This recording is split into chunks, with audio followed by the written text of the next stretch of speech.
క్షేత్రం అనంత పద్మనాభ స్వామి క్షేత్రం అంటారు. ఇది విష్ణుమూర్తి అవతారాల్లో అనంత పద్మనాభ స్వామి అవతారం రెండో అవతారం. లోక కళ్యాణార్థం విష్ణుమూర్తి అనేక అవతారాలు ఎత్తారు.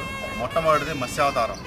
ఈ కొండ మీద ఎదురుగుండా చూసాక మనకి స్వామి దశావతారంలో మొట్టమొదటి అవతారం మత్స్యావతారము. వేదాలను కాపాడటం జరిగింది. ఎదురుగుండా ఉన్నది, నోరు తెరుచుకొని ఉన్నట్టుగా ఉంటుంది. నెక్స్ట్ వచ్చేటప్పటికి కూర్మావతారం. కూర్మావతారం వచ్చేవాడికి పాల సముద్రాన్ని చిలకడం కోసం అని చెప్పనని ఎత్తినటువంటి అవతారము. మనకి ఈ కొండ మీద వెనక పక్క కనపడుతుంది అన్నమాట కూర్మావతారము.